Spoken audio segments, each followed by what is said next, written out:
2017년 1월 23일 로스앤젤레스의 한 고급 주택에서 16살 소녀는 수영장 옆 의자에 쓰러진 채 피로 뒤덮인 아버지 파비오를 발견하고 비명을 질렀습니다. 그는 이미 예리한 흉기에 수차례 찔려 숨이 끊어진 상태였습니다. 49세의 파비오 세멘틸리는 할리우드 유명인들의 머리를 전담하던 스타 헤어 스타일리스트였습니다. 그는 아내 모니카와 두 딸과 함께 부촌에서 화려한 삶을 누리고 있었습니다. 수영장이 딸린 고급 주택, 진입로에 세워진 포르쉐까지 가족은 마치 동화 속 주인공처럼 갈등과 폭력과는 거리가 먼 삶을 사는 듯 보였습니다. 사건 당일 정체불명의 남성 2명이 집으로 달려들어가는 모습이 CCTV에 잡혔습니다. 당시 주변 지역에서는 연쇄강도 사건이 기승을 부리고 있었고 파비오의 포르쉐마저 사라진 상태였기에 경찰은 이 사건을 단순 강도 살인으로 판단했습니다. 하지만 수사가 진행될수록 수면 아래에 감춰져 있던 잔혹한 진실이 드러나기 시작했습니다. 겉으로 완벽해 보였던 이 가정의 평화는 사실 정교하게 꾸며진 연극에 불과했으며 사건의 배후에는 강도보다 훨씬 더 차갑고 어두운 음모가 도사리고 있었습니다.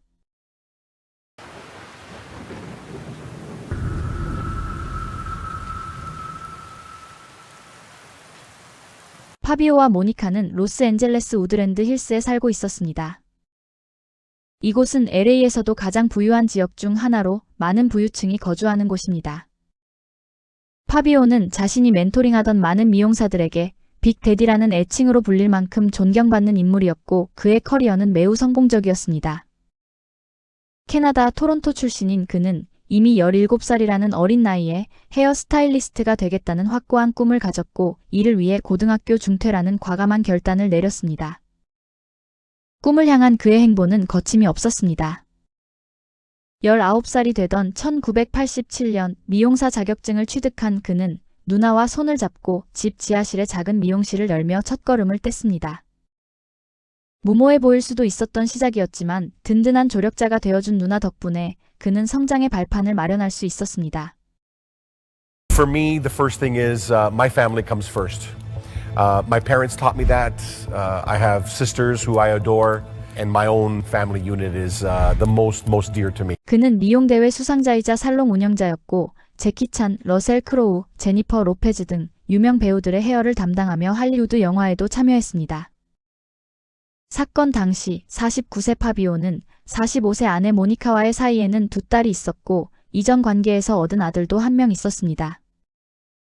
2017년 1월 23일 막내딸 16세 이사벨라는 평생 잊지 못할 장면을 마주하게 됩니다. 그날 그녀는 방과 후 이탈리아 샌드위치 가게에서 아르바이트 면접을 보고 돌아오는 길이었습니다. What was your plans after leaving the interview? I was gonna go straight home. Did something interrupt that? Yes. Can you tell us what it was? My mom called me and said that my prescription glasses were ready and that I could go pick it up. 모니카는 이사벨라에게 안경을 찾고 집에 오라고 했고 이것 때문에 그녀는 평소보다 늦게 집에 도착하게 됩니다. 오후 4시 15분쯤 집에 도착했을 때 그녀는 차고에 있던 아버지의 포르쉐가 없다는 사실을 알아챘습니다. 이것이 첫 번째 이상 신호였습니다. I would enter the garage key code and the garage would open and then I would go through the door that leads to the kitchen. And the first thing you saw was your father, is that right? Yes, there's a big window in the kitchen that you can see outside. So I opened the door and I saw him, what looked like him to just be sitting outside. How long did it take you to realize that it looked like he had been attacked? There was blood all over the kitchen. As I was walking in, I noticed it on the floor, on the walls, on the door. 수영장 옆에 처참하게 쓰러진 아버지가 움직임이 없자 비명을 지르며 곧바로 911에 구조를 요청했습니다. What is the emergency? My dad! Okay, what's going on with your dad? My dad is outside and he's bleeding and everything. No, I can't touch him. He's bleeding and he's really scaring me. There's blood everywhere. Ma'am, do you know what happened? No, I just came home right now from school and there's blood everywhere. Okay, well listen, I do have help on this way, okay? Dad, please, Dad. No, Dad. 이사벨라가 통화를 하고 있던 도중 어머니 모니카가 집에 도착했고 두 사람은 함께 파비오에게 CPR을 시도했지만 그를 살리지 못했습니다. 오후 5시경 도착한 구급대원들은 현장에서 그의 사망을 선언했습니다. 그는 얼굴, 목, 그리고 몸 곳곳에 칼로 찔린 상태였습니다. 처음에는 이 사건이 강도 침입이 잘못되어 벌어진 비극으로 보였습니다. 2017년 당시 로스앤젤레스의 부유한 지역에서는 연쇄 절도범들이 활개를 치고 있었기 때문에 가족 역시 그렇게 믿었습니다. 경찰이 이웃집 CCTV 영상을 확인했을 때 후드티를 쓴 두 사람이 집 안으로 달려 들어가는 모습이 포착되었습니다. 이는 강도설을 더욱 뒷받침하는 듯 보였습니다. 파비오 집에도 자체 보안 시스템도 갖춰져 있었기 때문에 경찰은 충분한 영상 자료가 있을 것이라 기대했습니다. 그러나 범인들이 백업이 저장된 하드디스크를 훔쳐간 것으로 밝혀졌습니다. 모니카의 진술에 따르면 사건 당일 파비오와 평온한 오후를 보내던 그녀는 오후 3시 30분경 장을 보기 위해 집을 나섰고 약 1시간 20분 뒤인 5시쯤 귀가했습니다. 경찰은 수사 과정에서 모니카에게 남편의 명의로 가입된 생명보험이 있는지 물었습니다. 하지만 그녀는 망설임 없이 가입된 보험이 전혀 없다고 답했습니다. 이웃집 CCTV 분석 결과 그녀의 외출 사실은 확인되었으며 딸 제시카 또한 오후 3시 47분경 모니카가 주선해준 베이비시팅 아르바이트를 위해 집을 비운 상태였습니다. 범행은 가족들이 집을 비운 틈을 타 전격적으로 이루어졌습니다. 오후 4시 53분 살인이 발생한 직후 파비오의 검은색 포르쉐가 집을 빠져나가는 모습이 포착되었는데 운전석에 앉은 이는 물론 파비오가 아니었습니다. 불과 1분 뒤인 4시 54분 이사벨라의 빨간 피아트 차량이 도착했습니다. 이사벨라는 간발의 차이로 범인과 마주치는 것은 피했지만 곧바로 마주한 것은 아버지의 처참한 시신이었습니다. 뒤이어 5시 3분 모니카도 집으로 돌아왔습니다. 대낮에 집이 비는 찰나의 순간을 노린 범행 타이밍은 지나칠 정도로 절묘했습니다. 하지만 강도 사건으로 보기에는 의문점이 너무 많았습니다. 범인들은 포르쉐와 보안 시스템 녹화 장치까지 챙겨가면서도 파비오의 손목에 채워져 있던 $8,000 상당의 롤렉스 시계는 그대로 남겨두었습니다. 한편 현장을 정밀 감식하던 경찰은 결정적인 단서를 포착했습니다. 피해자나 가족의 것이 아닌 제3자의 혈흔이 발견된 것입니다. DNA 분석 결과 그 주인은 독일 출신의 로버트 베이커라는 54세 남성으로 밝혀졌습니다.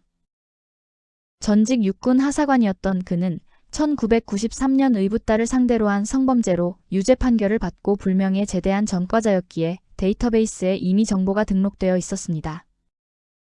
가석방 후 로버트는 LA의 부촌에서 유명 인사들을 대상으로 라켓볼을 가르치며 생계를 유지했지만 실상은 룸메이트와 살며 생활고에 시달리고 있었습니다. 심지어 부족한 돈을 벌기 위해 성인 영화에 출연하기도 했던 그에게 만약 범행 동기가 있다면 그것은 돈이 유력해 보였습니다. 로버트는 파비오 가족이 다녔던 피트니스 센터의 강사로 평소 그들과 안면이 있는 사이였습니다. 심지어 그는 파비오가 사망한 지 6일 뒤인 1월 29일 장례식에도 당당히 초대받아 참석했습니다. 하지만 그날 촬영된 사진 속 로버트의 손가락에는 의문의 밴드가 붙어 있었습니다. 경찰은 이를 놓치지 않았고 그를 유력한 용의자로 지목해 본격적인 감시를 시작했습니다. 경찰은 모니카에게 로버트의 사진을 보여주면서 아는 사람인지 물었습니다.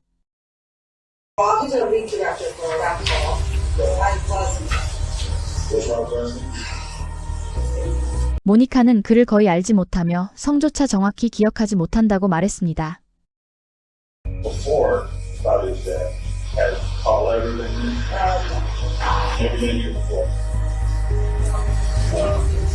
로버트에 대한 수사망이 좁혀오자 불안해진 모니카는 경찰서에 수시로 전화를 걸어 수사 상황을 캐묻기 시작했습니다. 그뿐만 아니라 경찰에게는 생명보험에 가입한 적이 없다고 진술했던 그녀는 뒤로는 보험사에 연락해 보험금 지급 시기를 집요하게 확인했습니다. 파비오가 전처와의 사이에서 얻은 장남 루이지는 아버지의 장례를 치르기 위해 캐나다에서 내려왔을 때 기이한 광경을 목격했습니다. 재정 문제를 상의하던 중 모니카가 보험 서류를 꺼내 보여주었는데 그녀는 서류를 내려다보며 묘한 미소를 지었고 마치 애지중지하듯 서류를 쓰다듬기까지 했던 것입니다. 파비오의 죽음으로 가장 큰 몫의 보험금을 받게 될 수혜자는 바로 모니카였습니다. 한쪽에는 현장에 DNA를 남긴 전과자 로버트 베이커가 있었고 다른 한쪽에는 남편의 죽음으로 막대한 부를 얻게 될 아내 모니카가 있었습니다. 이제 수사의 핵심은 두 사람을 잇는 결정적인 고리를 찾는 것이었습니다. 1972년생인 모니카는 남편 파비오와 마찬가지로 토론토 출신이었습니다. 두 사람의 인연은 1997년 모니카가 파비오와 그의 누나가 운영하던 미용실에 손님으로 찾아가면서 시작되었습니다. 당시 파비오는 1995년에 첫 번째 이혼을 겪고 2년째 독신으로 지내던 중이었습니다. 파비오에게 모니카는 새로운 시작이었고 모니카에게 파비오는 성공이 약속된 미래였습니다. 파비오의 커리어는 탄탄대로였고 명성 또한 날로 높아졌습니다. 모니카는 파비오를 사랑하기도 했지만 그가 가져다주는 화려한 삶 역시 열렬히 사랑했습니다. 2011년 이들 부부는 두 딸과 함께 토론토를 떠나 로스앤젤레스로 이주했습니다.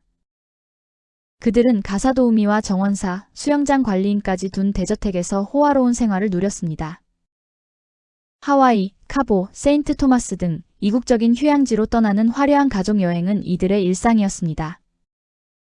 그러나 이토록 풍요로운 환경 속에서도 모니카의 내면에는 파비오와의 결혼 생활에 대한 불만이 조금씩 쌓여가고 있었습니다. 2015년 모니카는 LA 피트니스의 라켓볼 리그에 가입하며 돌파구를 찾으려 했습니다. 그녀는 개인 트레이너였던 맨너스에게 강한 성적 호감을 느꼈고 그의 SNS 사진을 개인적으로 저장하는가 하면 단둘이 술을 마시자는 제안까지 건넸습니다. 맷은 그녀의 제안을 거절했지만 모니카는 멈추지 않고 그에게 자신의 은밀한 속마음을 털어놓기 시작했습니다. She would talk about her kids and then she told me she was unhappy in her marriage. She thought he was cheating on her. I said, why don't you just get a divorce? And what did she say to you? Why throw away 20 years? 모니카는 20년간 쌓아온 결혼 생활과 호화로운 삶을 포기하느니 차라리 다른 곳에서 성적 만족을 찾겠다는 태도였습니다. 맷과의 관계가 실패로 끝나자 모니카는 체육관에서 다른 남자들에게 관심을 돌렸고 눈에 띈 인물이 바로 로버트 베이커였습니다. 2015년 12월 모니카는 라켓볼 레슨을 요청하며 그에게 먼저 연락했습니다. 이메일에는 이미 유혹하는 뉘앙스가 담겨 있었습니다. 개인 레슨을 시작하고 얼마 지나지 않아 두 사람은 불륜 관계를 시작했습니다. 그리고 모니카가 경찰에 말했던 것과 달리 그녀는 로버트를 집으로 데려오기도 했습니다. 한 번은 당시 17살이던 딸 제시카가 로버트가 부부 침실에서 누워있는 모습을 목격했습니다. 2016년 1월부터 2017년 1월까지 모니카는 로버트에게 9,000번 넘게 전화했고 로버트는 그녀에게 17,000번 이상 전화했습니다. 서로에게 완전히 빠져 있었던 두 사람은 파비오가 출장으로 집을 비울 때마다 몰래 만나 밀회를 즐겼습니다. 로버트는 모니카가 남편의 죽음에 관여하지 않았다고 주장했습니다. So did she ever tell you that she would divorce her husband for you? We touched on it lightly, but I could tell that she wasn't going to do that. That wasn't going to happen. And eventually, did that become one of the reasons why you decided to murder him? I murdered him because I wanted her. 파비오를 죽음으로 몰아넣은 이 잔혹한 음모에는 로버트 외에 또 한 명의 인물이 숨어 있었습니다. 그의 이름은 크리스 오스틴이었습니다. 로버트와 크리스는 노스캐롤라이나에서 함께 자란 중마고우였습니다. 로버트는 로스앤젤레스에, 크리스는 알래스카에 정착하며 서로 멀리 떨어져 살게 되었지만 두 사람의 우정은 계속 이어졌습니다. 범행을 위해 공범이 필요했던 로버트가 가장 먼저 떠올린 인물 역시 크리스였습니다. 로버트는 알래스카에 있던 크리스에게 직접 비행기표를 사주며 그를 LA로 불러들였고 그렇게 살인 계획은 본격적으로 실행에 옮겨졌습니다. 이제 남은 것은 파비오가 홀로 남겨질 적절한 기회를 포착하는 것뿐이었습니다. 로버트는 훗날 수사 과정에서 모니카를 보호하려는 듯한 주장을 펼쳤습니다. 그는 파비오의 상세한 일정이나 보안이 철저한 단지에 침입하는 방법을 모니카가 직접 알려준 것이 아니라고 강하게 말했습니다. 사건 당일 오전 모니카와 평소처럼 라켓볼을 친 뒤 대화 도중 파비오의 일정을 아주 자연스럽게 물어봐서 알아낸 것뿐이라며 그녀의 공모 혐의를 완강히 부인했습니다. 로버트의 진술에 따르면 그는 모니카가 장을 보러 나갈 예정이며 그 사이 파비오가 집에 혼자 남게 된다는 사실을 알게 되었습니다. 기회를 포착한 로버트와 크리스는 추적을 피하기 위해 파비오의 집에서 약 1.6km 떨어진 곳에 차를 세웠습니다. 두 사람은 얼굴을 가리기 위해 후드를 깊게 눌렀었고 각자 칼을 손에 쥔 채 파비오의 저택을 향해 전력으로 뛰어 올라갔습니다. 현장에 도착하자 크리스는 밖에서 주위를 살피며 망을 보았고 그 사이 로버트는 집 안으로 은밀히 잠입해 파비오의 행방을 찾았습니다. 얼마 지나지 않아 로버트는 수영장 옆 파티오 의자에 앉아 평화롭게 여유를 즐기고 있던 파비오를 발견했습니다. It just catching him off guard. That was all it was. When I approached him, he either heard me or he saw me. He turned around real fast. 로버트는 무방비 상태인 파비오를 계속 찔러 죽인 후 자신의 흔적을 지우기 시작했습니다. 가장 먼저 한 일은 서랍을 뒤지고 옷가지를 흩뜨려 강도 침입처럼 보이게 만드는 것이었습니다. 그 후 그는 크리스와 함께 포르쉐를 타고 현장을 떠났고 증거를 없애기 위해 차를 버렸습니다. 차 안에는 혈흔이 남아 있었고 그 피의 DNA는 로버트와 일치했습니다. 한편 수사팀은 사건 당일 모니카와 로버트는 바이버로 암호화된 메시지 95통을 주고받았다는 사실을 밝혀냈습니다. 그날 밤 로버트는 앱과 모든 데이터를 삭제해 대화 내용을 숨기려 했습니다. 초기 수사 과정에서 경찰의 휴대전화 비밀번호 요구에 모니카는 기억이 나지 않는다며 발뺌했습니다. 하지만 그 비밀번호는 다름 아닌 로버트의 생일이었고 이는 두 사람의 관계가 단순한 지인 이상임을 보여주는 명백한 증거였습니다. 모니카는 평소 주변에 자신을 모니카 세멘틸리가 아닌 모니카 베이커라고 소개하며 로버트 베이커와의 미래를 꿈꾸고 있었습니다. 그녀는 남편의 사망보험금으로 라스베이거스에 로버트와 함께 살 집을 사줄 계획까지 세운 상태였습니다. 경찰은 파비오 사망 후 몇 달간 두 사람을 밀착 감시했고 남편이 죽은 지 불과 한 달 만에 술집 밖에서 입을 맞추는 두 사람의 모습을 포착했습니다. 그녀는 슬픔에 잠긴 미망인이 아니었습니다. 더 치명적인 사실은 사건 당일 그녀가 마켓에 간 것은 사실이었지만 그곳에서 로버트를 만났다는 점이었습니다. 그녀는 주차장에서 로버트를 만나 최종 모의를 한 뒤 모니카는 알리바이를 만들기 위해 매장 안으로 들어갔고 로버트는 살인을 실행하러 떠났습니다. CCTV에는 그녀가 매장 안에서 계속 휴대전화를 보며 집 보안 시스템을 확인하는 모습이 찍혀 있었습니다. 결국 8월 경찰은 두 사람을 동시에 체포했습니다. 서로 어떤 말을 나누는지 추가 범죄 사실을 드러낼지를 보기 위해서였습니다. Listen. I know. Listen. Gotta get a lawyer immediately. 경찰은 무전통신을 통해 가짜 체포영장을 읽어내려가며 모니카가 파비오 살인 혐의로 체포 대상이라는 내용을 일부러 들리게 합니다. 이는 일종의 연출이었고 두 사람이 같은 차에 타고 있을 때 어떤 반응을 보이고 무엇을 말하는지 보기 위한 심리적 장치였습니다. Number 2, Monica Sonia Sementilli, wanted for 187 PC, first degree murder, or the murder of Fabio Sementilli. What the? Get me out of this car!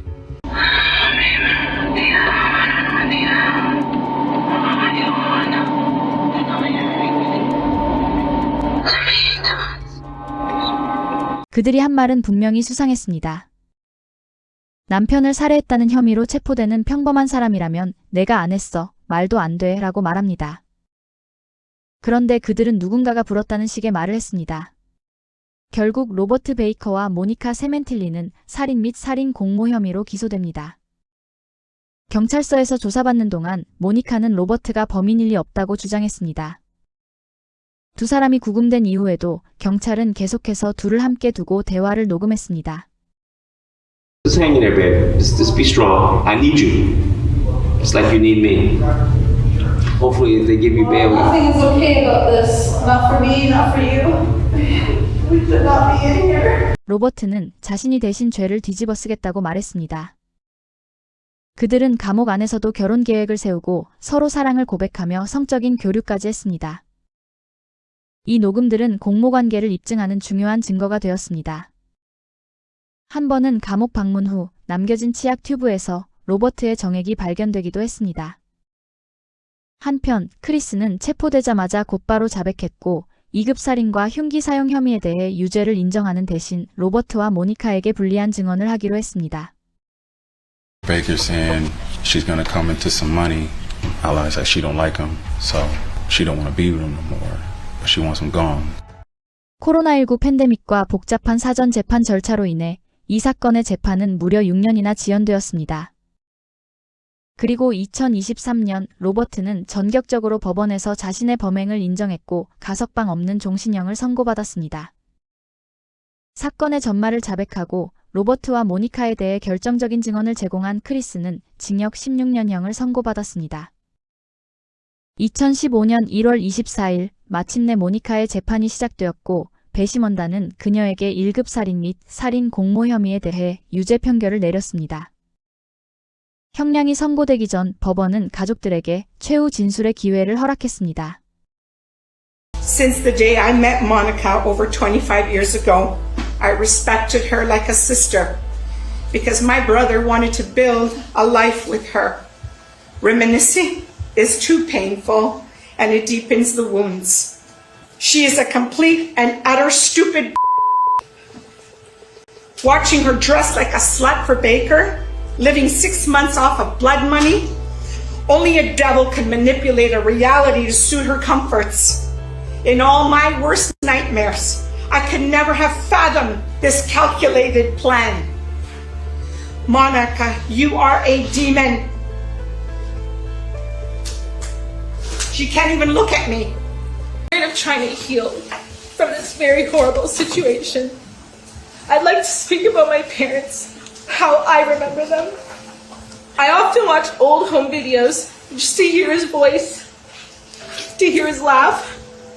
I want to remember what it felt like to have a dad, to be wrapped in that kind of love and the protection. And then there's my mom, my rock. Now that we're grieving both our parents, I won't have my dad to walk me down the aisle one day. I won't have my mom to help me when I become a mother myself. And yet I will keep going. I'll keep fighting for justice, for the truth, and for my mom. My name is Isabella. I'm the youngest daughter of Monica and Fabio Simintilli. My mother was the best. She did everything for me. She gave up her career, left her family, all to support my dad and give us a good life. Many people think because I stand by my mother that I don't miss my father. That is false. I think about my dad every single day. To my mom and dad, I love you, I miss you, and I will forever remember you dancing in the kitchen. 피해자 진술이 모두 끝난 뒤 마침내 판사는 최종 판결을 내렸습니다. That was the mastermind in this conspiracy to commit murder. Baker did not have the intelligence to plan such a brutal, well thought out slaughter. 결국 판사는 모니카 세멘틸리에게 남편을 살해한 잔혹한 음모의 주동자로서 책임을 물어 가석방 없는 종신형을 선고했습니다.